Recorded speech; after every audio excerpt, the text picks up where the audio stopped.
So today, amidst all this craziness, I want to talk a little bit talk about how we can use our time in the practice room efficiently. And this is a good time. It's a bad time. Let me rephrase. There's a silver lining. I'm choosing to find a silver lining. If you have a major area in your playing that has given you grief, there's something that it's just sort of been on your back burner. You avoid repertoire, you avoid opportunities where that particular skill set is going to be featured. This is a wonderful opportunity. The next several weeks is a great time to kind of dive in on those topics without any opportunity to have to showcase them when they're half-baked. One of the analogies, you guys know that I'm big on food analogies with my teaching. I find a way to relate it to food somehow every time. I'm fond of telling people that learning how to play an instrument is not a microwave type of cooking. It's a crock pot type of cooking. It takes time. You don't lift the lid on it when it's halfway cooked. You let it sit there and do its thing on low heat for 6 to 8 hours. And when it's done, when it's ready, it's incredible. But if you were to get a big spoonful of it when it's halfway cooked, not so much, right? So I want you to use this time as crockpot time. You have nothing but time. So I want to talk about how you can set up your practice space, how you can use the practice space when you are practicing, and how to be done with it when you're done. I think that one of the other problems is that there's a misconception that you have to eat, sleep, and breathe music 24 hours of every day in order to be successful at it. And I don't think that that's true. In fact, I think that, you can love it. You can be completely enamored with being a musician and all things music. But man, you have to have something that's not music to balance out your life. You have to. I didn't know that for the longest time, or I didn't believe it. I felt like I was somehow questioning my level of commitment if I didn't have some sort of topic, some sort of hobby, some sort of other thing that was totally different from music. It would burn me out if I didn't have that. So nevertheless, we can talk about that more later. I'm going to have this handout available at my website, at the Trombone Studio website, astatetrombones.com. I'm going to have every handout from all of these online studio classes available for people to download. So if there's something in there that's particularly insightful, maybe you can use it. So here we go. I think that the most important thing that you can do, the most important aspect of this process is setting up your space for success. Abraham Lincoln, there's a quote attributed to Lincoln that if he had 8 hours to cut down a tree, he would spend 6 hours sharpening his axe. Think about that for a second and how that can relate to what we do in the practice room. It was so important to have the tool sharpened and ready to go to make his task easier that it was worth spending that much time to him to make sure that his axe was as sharp as it could be. If you go into cutting down a tree with a dull axe, you're going to take 8 hours to cut that tree down, and your hands are going to be covered in blisters. You're going to work harder than you have to. And I think that if we can set up our space, if we can sharpen our axe or our practice room, we can make our practice sessions way more efficient. We can get more done. We can have more fun. We can be more encouraged by our progress. And we have this really great positive upward spiral that happens rather than the negative spiral that so many musicians experience when they go to the practice room. Now, for you music students who don't own a house or don't have an apartment or don't have a dedicated space where you can practice every day, then you can still do this, but you have to think smart about how much you can carry. Maybe you can keep a basket or something, a box of items in your locker at the music building so that when you do go, you can get set up and you can have as much of this in place as possible. But I'm going to run down my list here. So the first thing you want to do is you want to try to find a space that's comfortable, clutter-free, distraction-free, and with adequate light.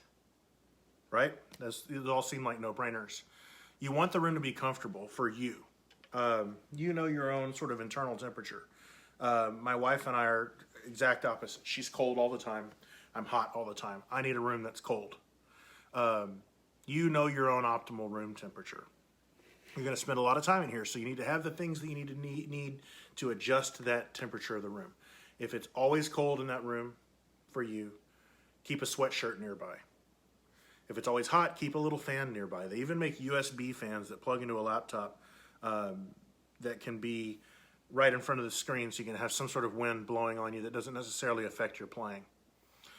You want a room that's clutter-free. If you're back home with mom and dad and your bedroom's been turned into sort of the designated junk room, it's really hard to practice when you have camping gear and Christmas lights and trees and ornaments all around you.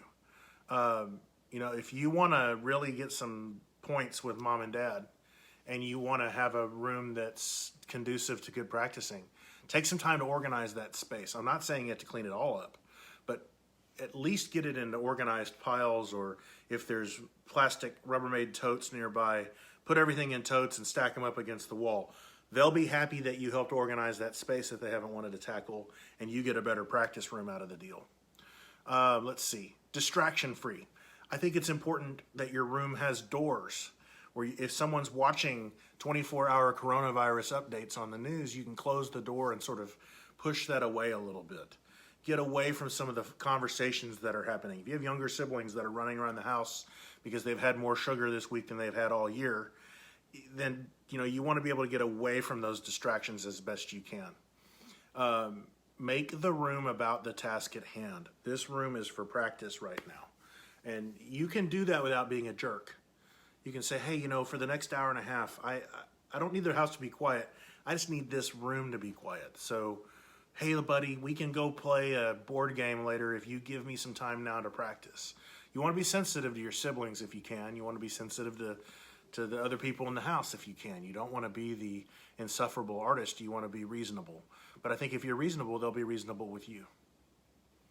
And then the fourth one, and this is one that I didn't really think about until I was a little bit older, you want to avoid eye strain at all costs, if at all possible. There are certain light colors in a room. I have Amazon Alexa, I guess I said her name, Alexa stop. And I have the Philips Hue set up. I don't have the colored bulbs. I have the ones that are various shades of regular light bulb color from yellow to white. And you can Google the color scheme that actually adjusts your focus. Apparently, different color light bulbs can have a significant impact on your level of focus and what it triggers in your brain. One of the things that they've learned, and shouldn't be news to anyone, is that the blue light that's emitted from devices like iPhones and iPads and laptops and televisions, the blue light triggers the chemicals in the brain that tell you that it's daytime and it's time to wake up. The same chemicals that are triggered when your sunlight comes through your window in the morning and you grumble, wake up before your alarm because the sun is out, those same chemicals are triggered by your phone. And so if it's 2 o'clock in the morning and you can't sleep and you're right here in bed with your phone in front of your face, you're telling your brain that it's daytime, which is why you're having a hard time sleeping. That same phenomenon exists with the colors of the bulbs in the room where you are. So if you have a smart home with those smart bulbs, you can actually go into the Philips Hue app and you can adjust the color temperature of the bulbs. And so maybe you can have the room set up with a color that helps you with focus. Something to think about. You want to use a chair in your room that puts your knees lower than your hips. So if your knees are higher than your hips, it puts an inordinate amount of strain on certain muscle groups in the pelvic area and in the hips. It affects your sciatic nerve, causes all sorts of issues. You can make almost any chair adaptable for this by sitting with your feet crossed under the chair. Rather than having feet flat on the floor in front of the chair, you can sort of cross them under the center of the front of the chair between the front two legs. You just want to have your knees lower than your hips. Again, this is something that at 41 I considered, but I wouldn't have even thought about at 20 because at 20 I had no aches and pains. So if you can take care of this stuff now and think about things like your posture and your light source and all of those things, it's going to make a difference in how well you focus in your practice room, how long you can practice, and the sustainability of your practice model. Your older, less flexible self will thank you. And there's a great book on sort of the body and how it's important for musicians to understand how it actually works.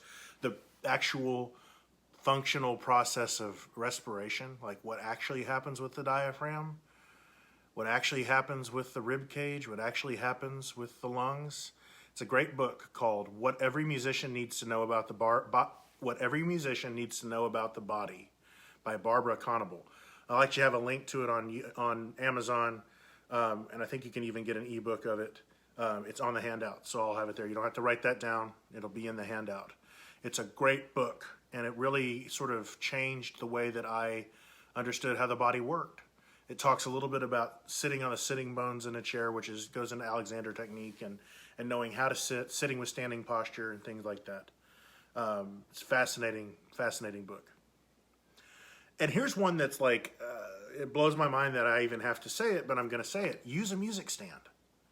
I can't tell you, and you probably have all been here at a certain time, where you've got your instrument and you don't have a music stand at home, so you kind of have your music either propped up like against your instrument case, or maybe it's laying down on the bed and you're kind of just playing like this the whole time with it.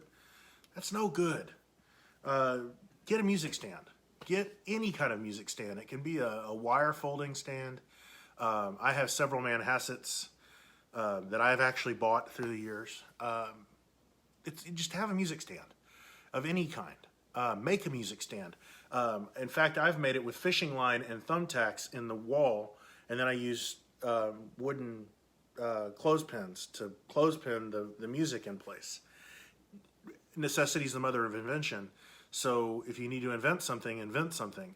But have some sort of way to have the music elevated so you can bring your instrument to you, and all of this can be open to be used. All these muscle groups can be used. If you're contorted in some weird way in order to look down at your music, then you're never going to get the kind of breathing that you need to get. Take the time to fashion a solution for that, a real solution. And it's not a solution until you can sit up straight, bring your instrument to you, and see your music. It's not a solution if you have to sacrifice your posture or your ability to breathe or your comfort of your neck. It's not a solution. So keep working until you find a solution. And if you need help with a solution, I can help too. So don't be afraid to hit me up. Let's see here. The next thing, have everything that you need at your fingertips before you get started. Collect your various items, whether it's valve oil, a water sprayer for your slide, a bucket or a trash can, or in my case, my mom and dad found me an old school brass spittoon at an antique store years ago that I use for all the water that comes out of my horn. It saves your carpet. It's good to just have it there, especially right now. Even though I don't think I have the virus, I'll probably Lysol this thing every day just to keep it clean. And if you're using a shared practice room space, you should probably have something to deposit your water on, something to think about. Have your phone charger, have some drinking water, have your etudes and your sheet music.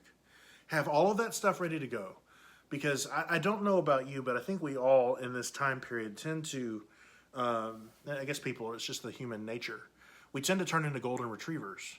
We're doing pretty good for a while, and then we see a squirrel, and then we're completely out of the moment.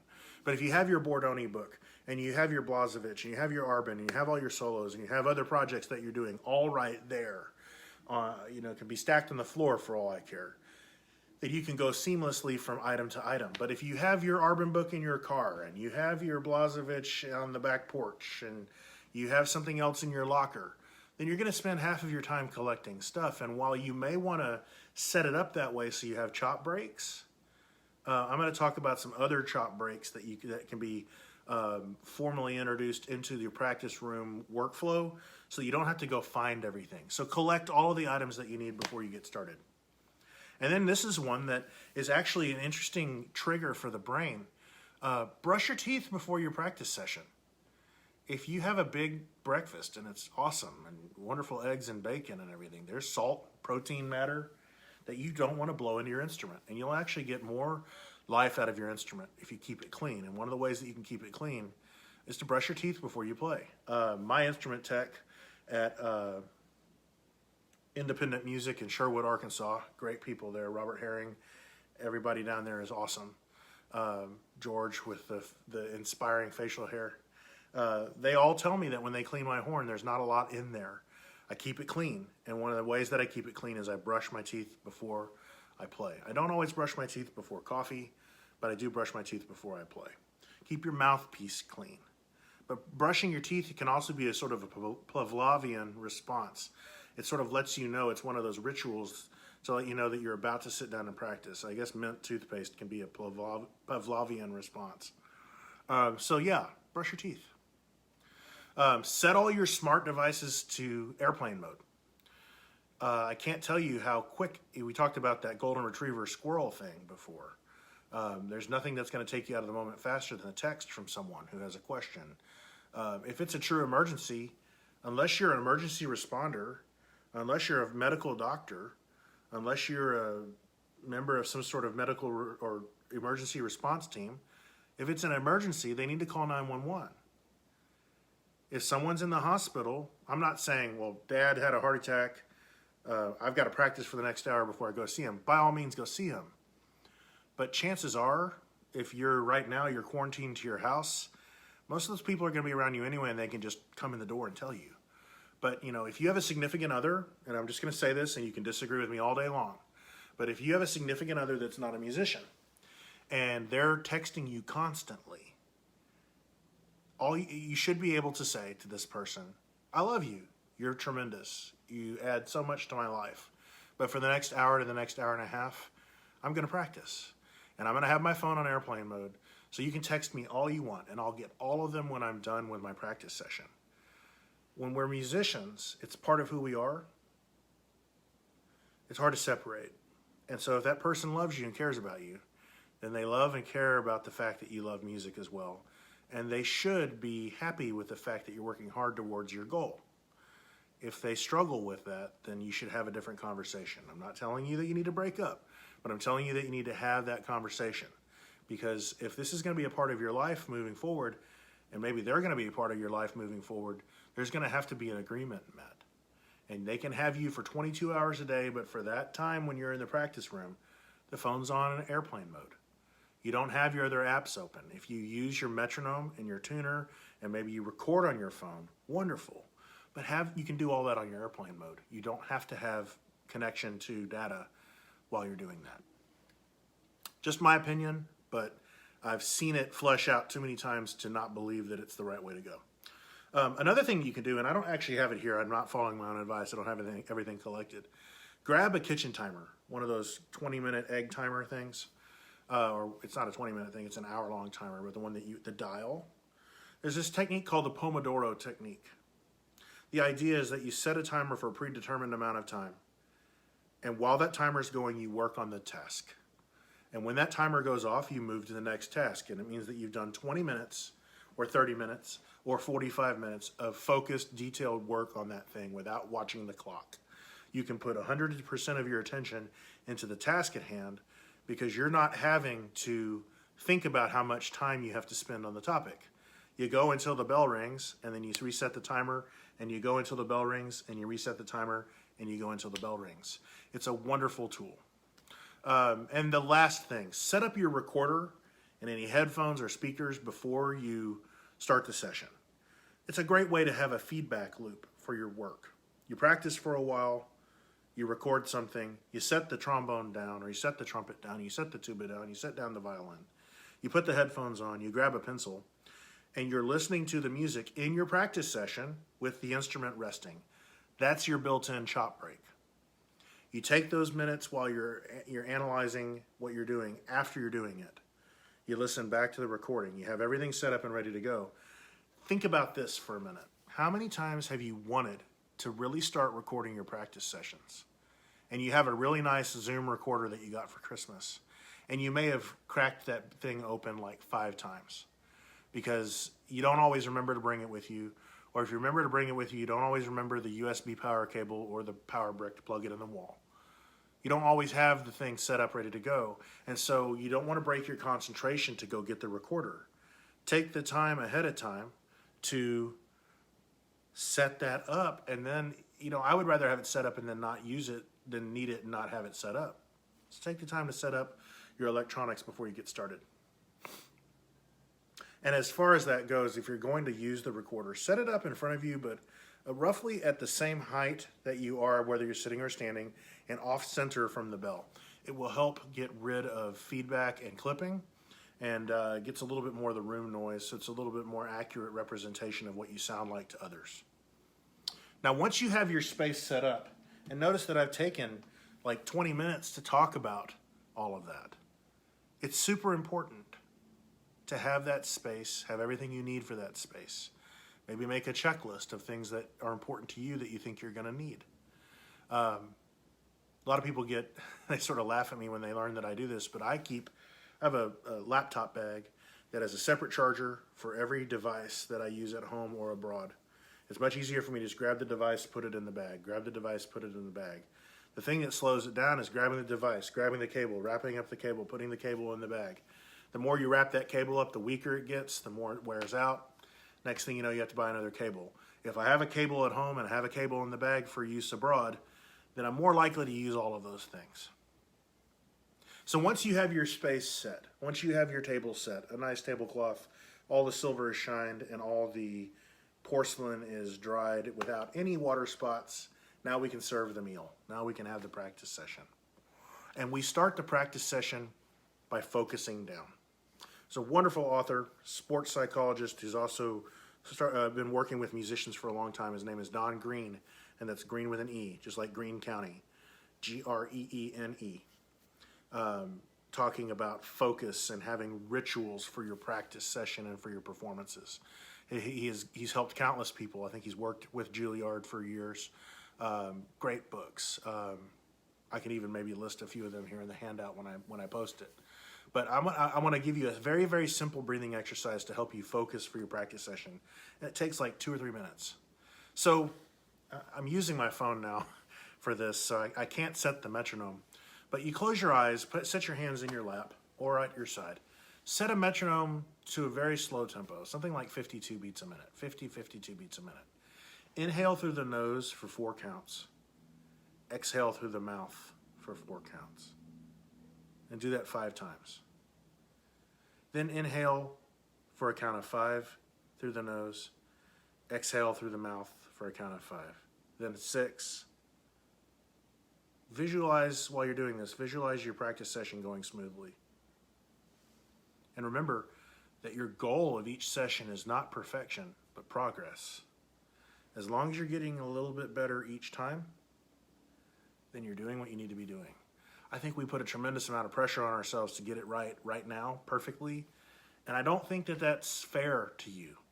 And I don't think it's how the brain works, and I don't think it's how processes work. I think that we have to repackage or reframe what success looks like in the practice room. Success is not, one session, I can't get this, so I'm awful. Nothing could be further from the truth. Stop telling yourself that lie. Stop telling yourself that lie. It's about showing up every day and doing the work and getting a little bit better. It's a newsflash, but none of us are perfect. None of us will ever have a perfect performance. We can have great performances. We can have compelling performances that bring people out of their seat and enthusiastically clap for us when we do well. But if you're aiming for perfection in 1 or 2 practice sessions because you believe that the most talented people around you are able to do that, then they have you hoodwinked. It's not what happens. The people who are able to really work and make this thing last for a long time are the ones who recognize that each session is about improvement, not perfection. So we talked about the Pomodoro technique, the timer. Use that timer. You want to choose a duration of time. I tend to think in 15 and 20 minute intervals for tasks, unless I'm really pressed, and then I'll spend 10 minutes on something. It's fascinating how much more you can get done when you're liberated from watching the clock. You can get a lot more done that way. The other thing you can do that can make the Pomodoro technique even more effective is to sit down before the session and budget out your time. So let's say you have 3 big tasks and you have an hour. So you have roughly 20 minutes per task. So you set your timer for 20 minutes 3 times. And there you go, your hour is burned up. You've done your work. You've met your 3 goals. You've addressed those 3 things. And now you can move on. It's a wonderful way to sort of liberate your practice. And then a framework that I use for helping me organize my practice.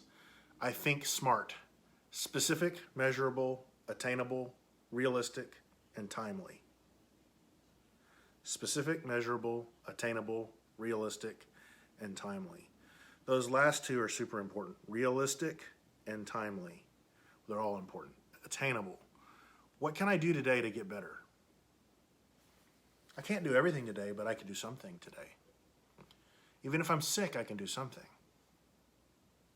If you can get clear about what it is that you want out of today's session, then you're going to get everything out of your session that you want.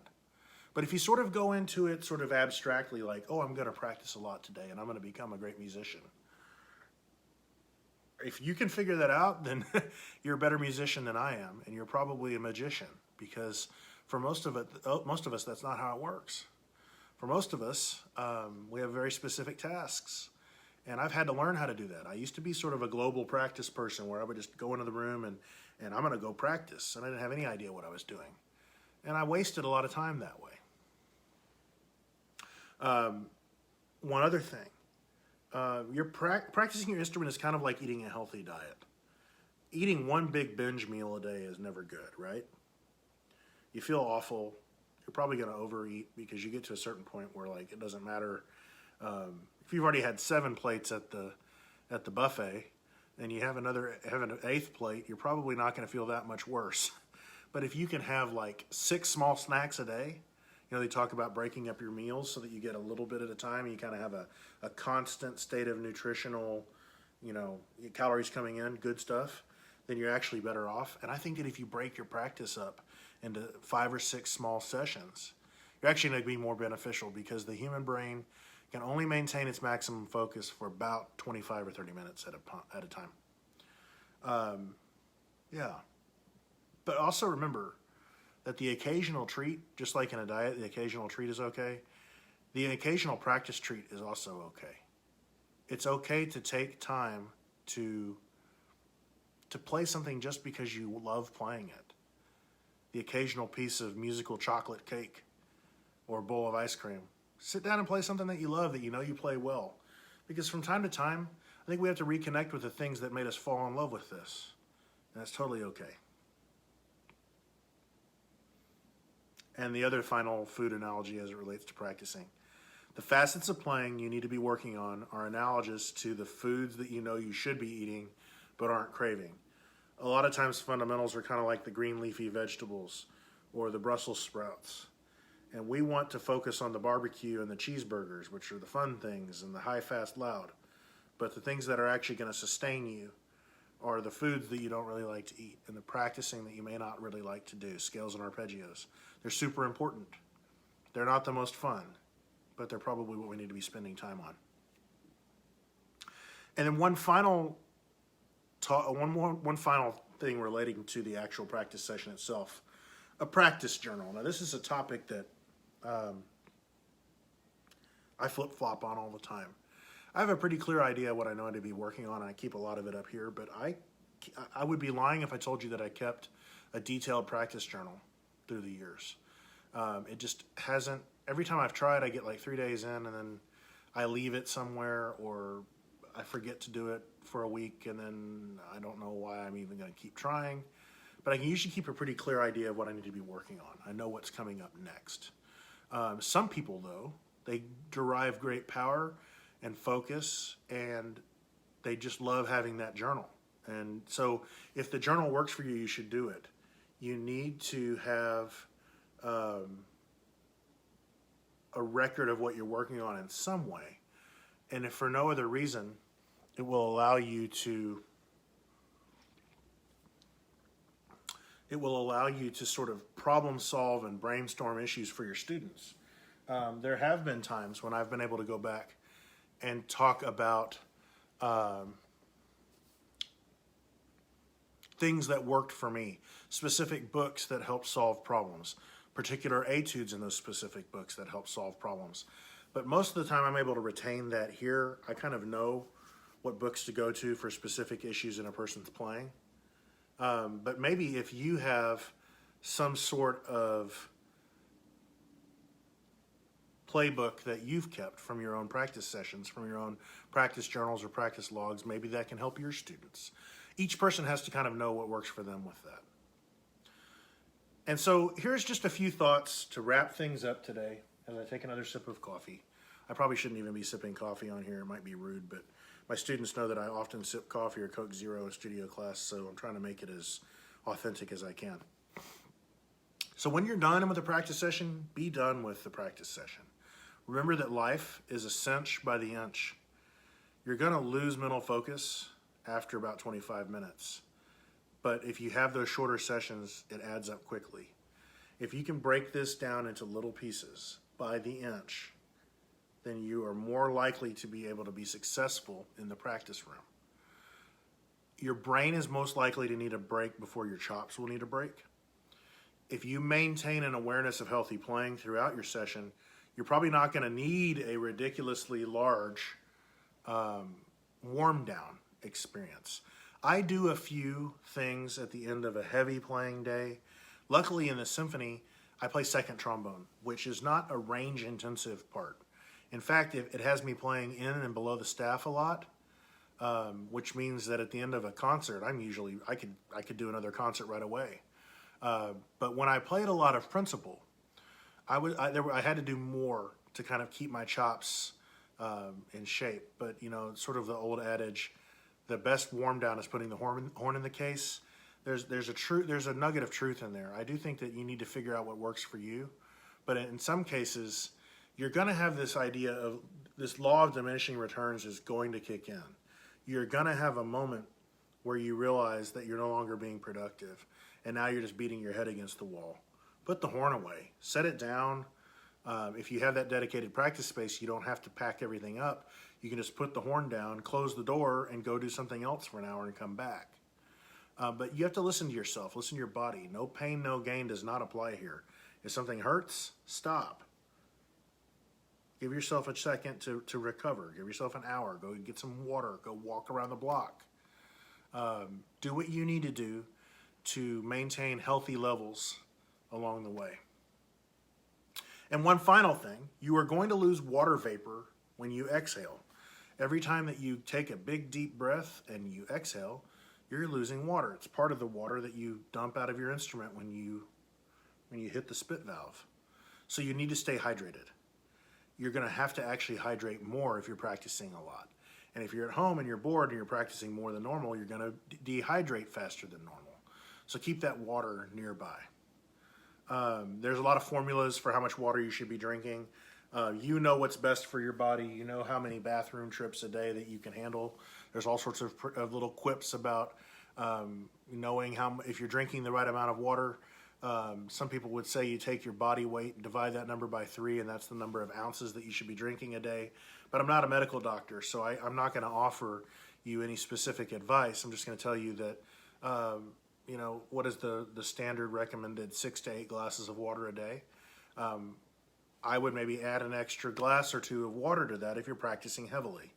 By the time you feel dehydrated, it's too late. You need to be staying hydrated. So those are just some thoughts that I have about practicing, about how to set up your day, particularly in this time when we have this weird sort of thing hanging over us where we don't know how long we're going to be at home. We don't know how long we're going to be sort of caught in our homes.